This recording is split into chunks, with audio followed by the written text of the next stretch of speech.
en ce moment en direct d'Edmonton. Merci aussi à Karine Hébert pour la généreuse présentation. Maintenant, je vais essayer de partager mon PowerPoint. Est-ce que ça fonctionne bien? Donc, merveilleux. En 1991, la philosophe Eleni Varikas soulignait qu'introduire les femmes dans l'histoire n'était pas seulement compléter les vides de la connaissance, mais s'interroger et souvent bouleverser les schémas explicatifs, les définitions et les objets d'étude.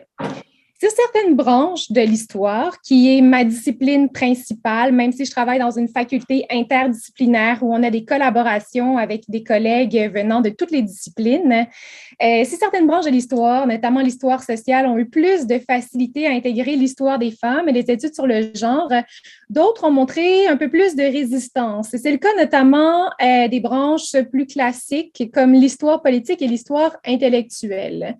Pourtant, si les femmes peinent à rencontrer les définitions classiques de l'intellectuel et qu'on commence à peine à féminiser le terme en y ajoutant un « e » non muet à la fin, elles ont de tout temps pris part au monde des idées. Les études sur le genre permettent non seulement de mieux comprendre les mécanismes d'inclusion et d'intégration des femmes dans le monde des idées, elles permettent aussi de les réhabiliter comme sujets pensants, prenant part à ce monde et n'ayant pas toujours reçu le crédit pour ce faire. Donc, à la base de ma présentation aujourd'hui vient une interrogation qui mérite d'être constamment réactualisée. Comment mieux faire dialoguer les études sur le genre et l'histoire intellectuelle? Je crois que la littérature, et notamment les écritures personnelles, les écritures de soi, peuvent venir jouer un pont, créer un pont, entre les deux disciplines et permettre d'intégrer des voix qu'on voit moins traditionnellement dans l'histoire intellectuelle. Donc, c'est ça pourquoi je vais plaider aujourd'hui en abordant aussi deux exemples de cas qui sont tirés de mes recherches récentes, ceux de la militante féministe Thérèse Casgrain et de la chroniqueuse politique Solange Chaput-Roland. Donc, ma présentation va se diviser en trois parties. Je vais d'abord parler d'un tournant dans l'histoire intellectuelle vers la fin du 20e siècle et au début du 21e siècle, où tranquillement, avec l'apport des études du genre, on remet en question les façons traditionnelles de faire, les définitions, mais aussi on commence à s'intéresser à ces structures qui empêchent l'intégration des femmes dans l'histoire des idées, l'histoire intellectuelle. Est-ce que ce tournant-là a eu un impact par la suite sur la façon de faire? Dans un deuxième temps, je veux parler notamment des écritures de soi et du rôle que ces écrits peuvent jouer dans l'histoire intellectuelle pour intégrer des voix qu'on a moins présentées. Et finalement, je vais terminer avec mes études de cas. Un des ouvrages pionniers qui va vraiment remettre en question la façon de faire en histoire intellectuelle, c'est la collection d'essais de l'historienne états-unienne Linda K. Kerber, qui va publier en 1997 une histoire intellectuelle des femmes. Dans son livre, elle va remettre en question les façons traditionnelles de faire, mais aussi la paresse de certains historiens qui se concentrent notamment toujours sur les mêmes terrains de chasse, en allant voir dans les documents traditionnels comme les essais, les journaux, les conférences, en fait, tout ce qui a été publié et a reçu par la suite des accolades. Ce qu'elle va dire, c'est que quand on ne trouve pas de femmes dans l'histoire intellectuelle, ce n'est pas parce qu'elles n'ont pas réfléchi, produit d'idées qui comptent, c'est parce qu'on n'est pas nécessairement allé voir au bon endroit. Donc, pour elles, les historiens doivent revoir leur pratique et commencer à s'intéresser à d'autres objets littéraires, notamment, qui dépassent ceux qu'ils ont abordés traditionnellement.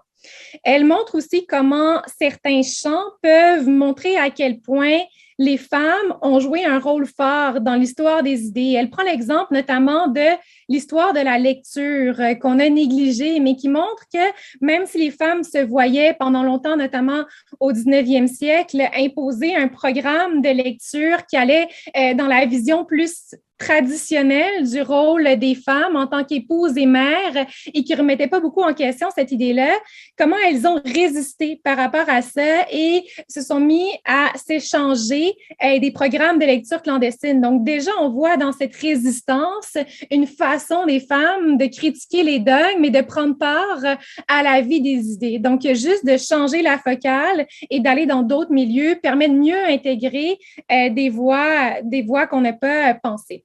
Il y a l'article également pionnier, qui remonte avant Kerber, de l'historienne Joanne Scott, qui montrait que le genre était une catégorie non négligeable de l'étude historique qui pouvait amener à repenser les questionnements que l'on peut poser. Donc, ce sont des questionnements qui commencent à percer à la fin du 20e siècle et les études féministes vont jouer un rôle majeur, les études sur le genre, dans la façon dont on va concevoir aussi la personne qui pense. Qui est un penseur? Comment les femmes ont été exclues aussi du monde de la pensée. Donc, des chercheuses comme Françoise Héritier, Lauren Code, Michel Ledev vont remettre en question notamment la philosophie occidentale qui a donné une valeur supérieure à la pensée articulée par les hommes en ridiculisant les femmes et en leur retirant leurs attributs féminins.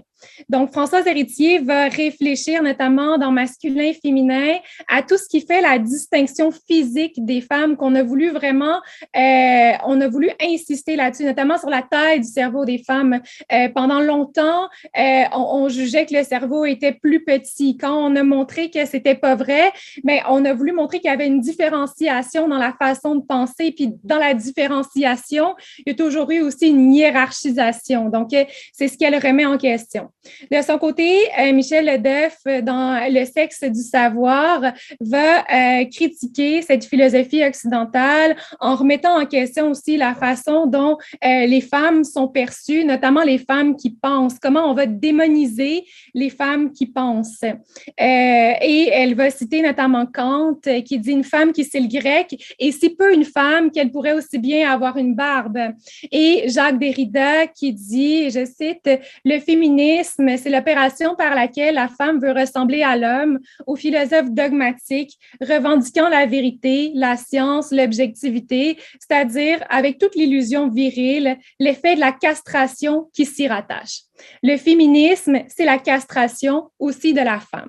Donc, comment cette philosophie-là va jouer un rôle dans la façon dont on va concevoir les femmes qui pensent, des femmes hommes, des femmes castratrices. Et évidemment, ça va avoir un impact sur l'intégration des femmes dans l'histoire des idées parce qu'on crée une hiérarchie aussi, encore une fois, sur la valeur des idées. Donc, en remettant en question comment on a réfléchi à la personne qui pense, en enlevant les barrières qui ont été créées, en montrant que les femmes ont pu penser autant que les hommes, la part des études féministes a été majeure.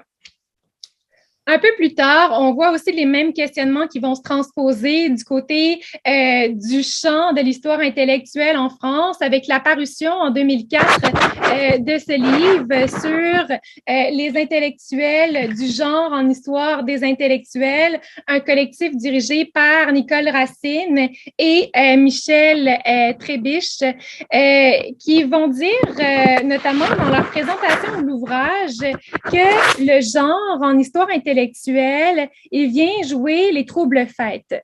L'intégrer, c'est introduire, et je cite, un élément perturbateur des classifications traditionnelles afin d'obtenir un effet bougé qui déplace les lignes, qui change de focale et d'angle de vue.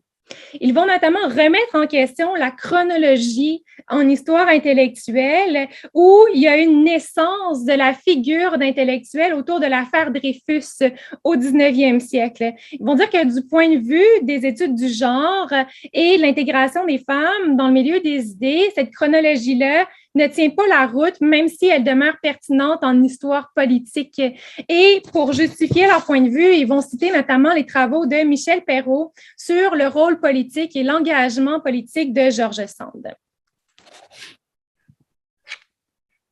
Une autre critique va venir de l'historienne états-unienne Hilda L. Smith, on est toujours au début du 21e siècle, où elle va aussi aborder cette relation tendue entre l'histoire intellectuelle, l'histoire des femmes et la présence des femmes en histoire intellectuelle.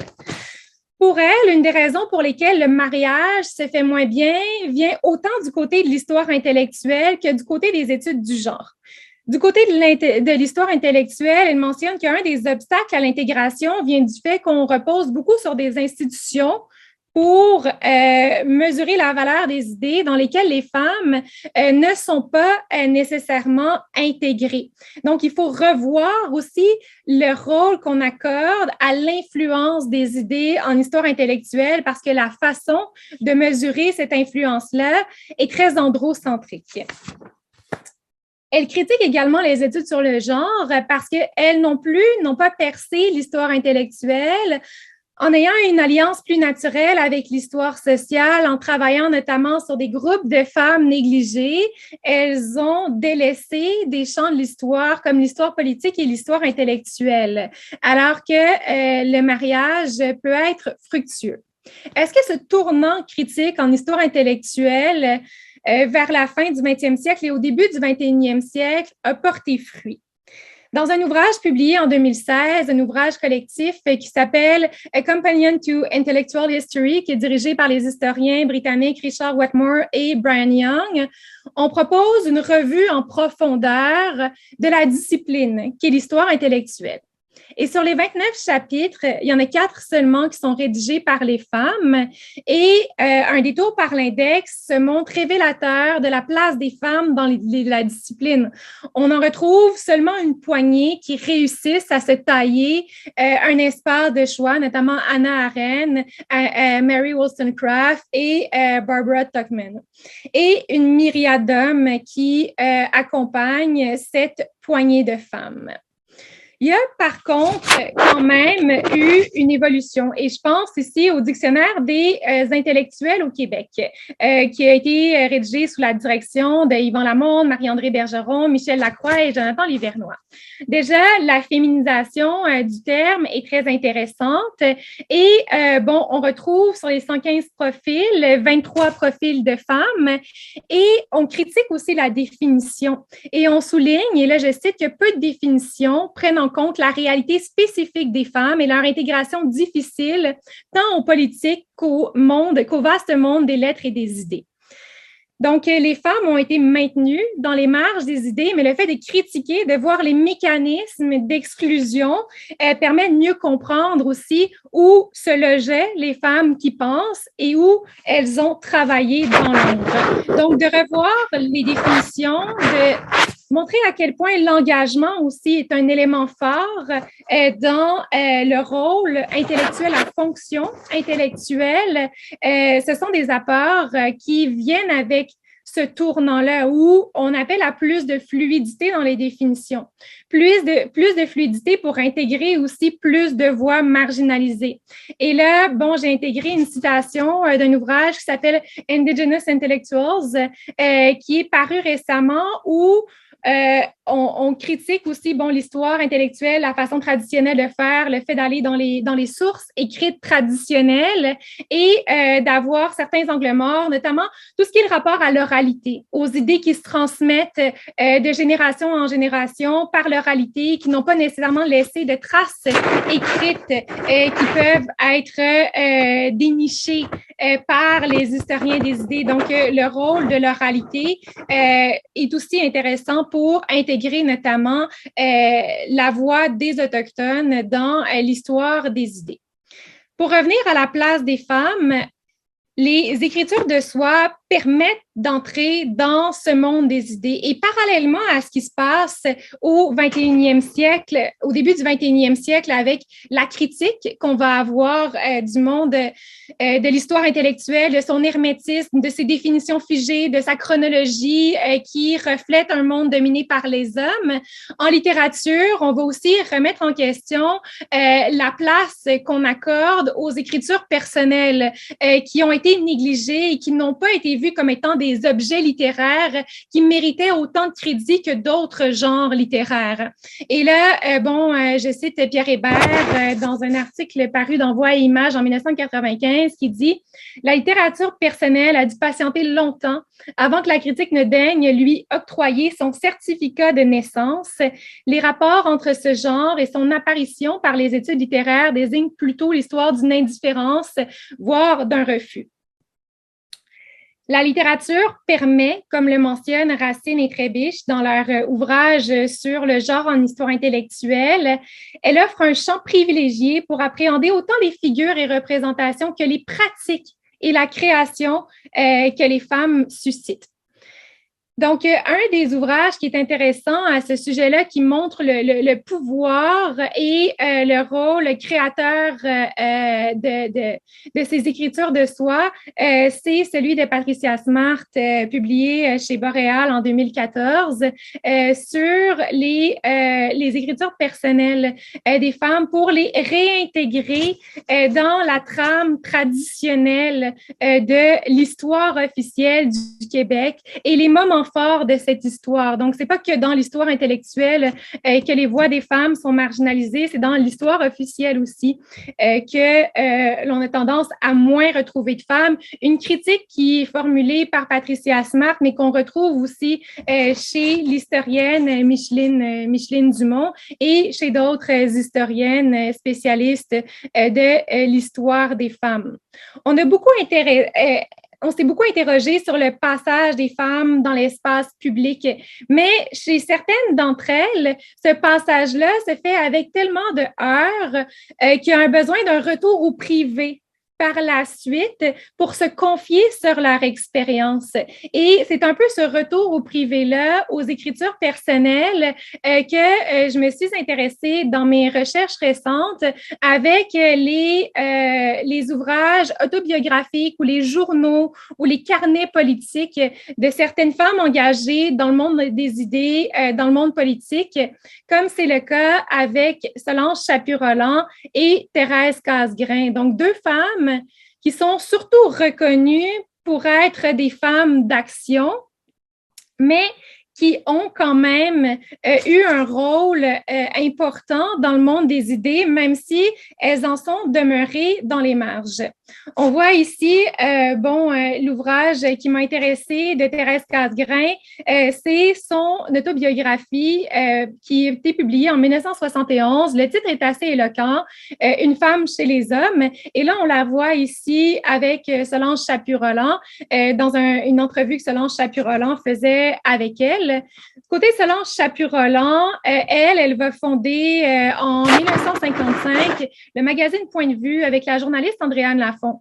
Un magazine d'idées qui remet en question le duplessisme, qui va par contre, comme plusieurs revues, devoir fermer ses portes en 1961 et qui, par la suite, par contre, Solange Chaput-Roland va continuer sur sa lancée et va publier un livre avec l'autrice canadienne-anglaise Gwethalyn Graham sur leur conception du Canada, sur le bilinguisme, sur les enjeux des années 60, sur la crise canadienne. Et ça va devenir vraiment le créneau de Solange Chaput-Roland qui va publier par la suite, presque à chaque année, ses regards qui sont un genre hybride entre les écritures personnelles et le carnet politique.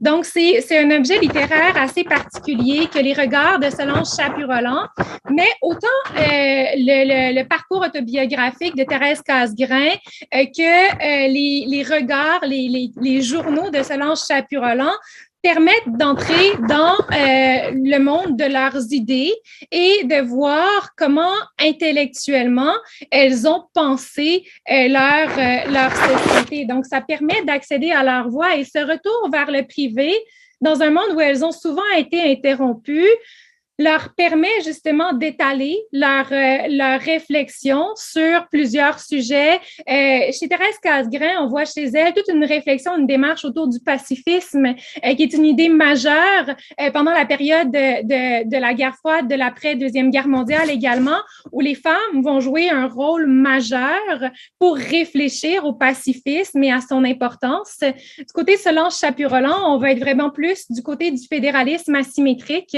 de la troisième voie entre la séparation du Québec et le fédéralisme centralisateur à la Trudeau. Et quand on s'intéresse au fédéralisme, à l'histoire du fédéralisme, on voit que presque jamais le nom de Solange Chaput-Roland est mentionné comme penseur de la troisième voie, alors que d'autres le sont de manière récurrente. Je pense notamment à André Laurendeau, à Léon Dion, mais même Léon Dion considérait Solange Chaput-Roland comme une intellectuelle, une penseur de la troisième voie. Et donc, ces écritures de soi permettent d'entrer dans ce monde-là. Ce qui est intéressant aussi de regarder, c'est toute la critique littéraire qu'on va faire de ces ouvrages-là, les plaçant dans les marges. Je reviens à ma diapositive précédente où on a Jean-Guy Genet qui, dans la revue d'histoire d'Amérique française, va faire une critique d'une femme chez les hommes. Et ce qu'il va retenir, ce n'est pas tant les idées de Thérèse Casgrain dans cet ouvrage, mais c'est l'apprentissage que les femmes peuvent en tirer. Les femmes apprendront l'art d'être épouses, mères et grand-mères tout en menant une vie active. Tout le domaine de la critique de ces ouvrages travaille à les placer dans les marges, dans un genre littéraire créé par et pour des femmes, qui leur montre qu'elles peuvent, oui, être actives, mais qu'elles doivent le faire tout en restant de bonnes mères, de bonnes épouses. Et c'est très présent, cet enrobage privé chez Chaput-Roland et Casgrain, mais c'est essentiel pour elles de montrer qu'elles occupent encore ces fonctions-là parce que c'est leur voie d'entrée vers le monde des idées. Mais au même titre que c'est leur voie d'entrée, c'est par ça aussi qu'on leur ferme la porte du monde plus dominant. Frank Scott mentionne, l'intellectuel anglo-québécois Frank Scott mentionne aussi dans la préface de Une femme chez les hommes qu'un grand talent de Thérèse Casgrain, c'est qu'elle fait sentir les hommes bien. Elle fait sentir que she makes every boy feel a man and every man feel a boy. Donc, malgré son engagement majeur, malgré ses idées, elle est capable de ne pas brusquer les hommes qui les entourent et de continuer à les faire sentir à leur place. Tout ça permet de comprendre, évidemment, les stratégies d'adaptation des femmes, leurs critiques des milieux politiques et intellectuels, des critiques qui sont extrêmement présentes, notamment chez Solange Chaput-Roland, qui ne va pas ménager ses mots pour parler notamment de Pierre Trudeau et qui va profiter justement du fait qu'elle peut s'épancher dans ses carnets politiques pour montrer à quel point son fédéralisme n'est pas la voie de l'avenir pour le Canada. Ce qui est intéressant, une fois qu'on rentre là-dedans aussi, c'est d'aller du côté des archives, puis des documents qui n'ont pas nécessairement été publiés, mais dans lesquels on peut voir aussi comment ces idées-là vont se façonner à travers les échanges. C'est le cas de Solange Chaput-Roland à la commission Pépin-Roberts. Ça permet de voir aussi comment elle est maintenue dans les marges dans l'organisation d'une commission d'enquête qui est traversée de rapports de pouvoir entre les hommes et les femmes. Quand on voit tous les documents de travail qu'elle va produire pour réfléchir à la crise canadienne après l'élection du Parti québécois et comment Jean-Luc Pépin, qui préside la commission, va un peu diminuer l'importance de ces travaux-là et va vouloir faire de Chaput-Roland sa secrétaire personnelle. Donc, ces rapports de pouvoir-là se transposent aussi dans les fonds privés, permettent de comprendre encore une fois les mécanismes d'inclusion, d'exclusion de ces femmes et aussi leur stratégie entre elles pour se créer des réseaux et s'aménager des espaces. Et là, le rôle de la voix Voix des femmes, Voice of Women, qui est une organisation qui milite pour la paix, qui naît au début des années 60 et qui va essaimer partout à travers le pays, est intéressant. Tant Thérèse Casgrain que Solange Chaput-Roland sont intégrées dans Voice of Women. Thérèse Casgrain va notamment diriger l'aile québécoise de Voice of Women. Et en allant dans les fonds d'archives, on voit à quel point elles vont donner des outils aux femmes pour qu'elles se forment elles-mêmes. Souvent, elles ont reçu une éducation qui était très centrée sur les devoirs domestiques. Mais là, à Voice of Women, à Voix des femmes, on va faire venir des conférenciers de partout à travers le monde pour former ces femmes-là au monde des idées et à l'agenda qu'on souhaite pousser, notamment en faveur de la paix, mais aussi de la réconciliation entre anglophones et francophones sur la scène nationale. Donc, je ne sais pas où j'en suis avec le temps, Jonathan. Ça va? J'arrive à ma conclusion de toute façon. Ce qu'on peut tirer, c'est qu'il reste encore du chemin à faire pour un mariage heureux entre histoire intellectuelle et les études sur le genre, que, évidemment, quand on s'intéresse aux écrits, c'est plus facile d'intégrer les voix marginalisées que privilégiées, mais il y a tout un chantier à faire, je crois, autour de la correspondance des écritures personnelles pour montrer comment les femmes ont de tout temps appartenu à ce monde des idées, mais aussi montrer les barrières qu'elles ont vécues, leurs stratégies d'adaptation.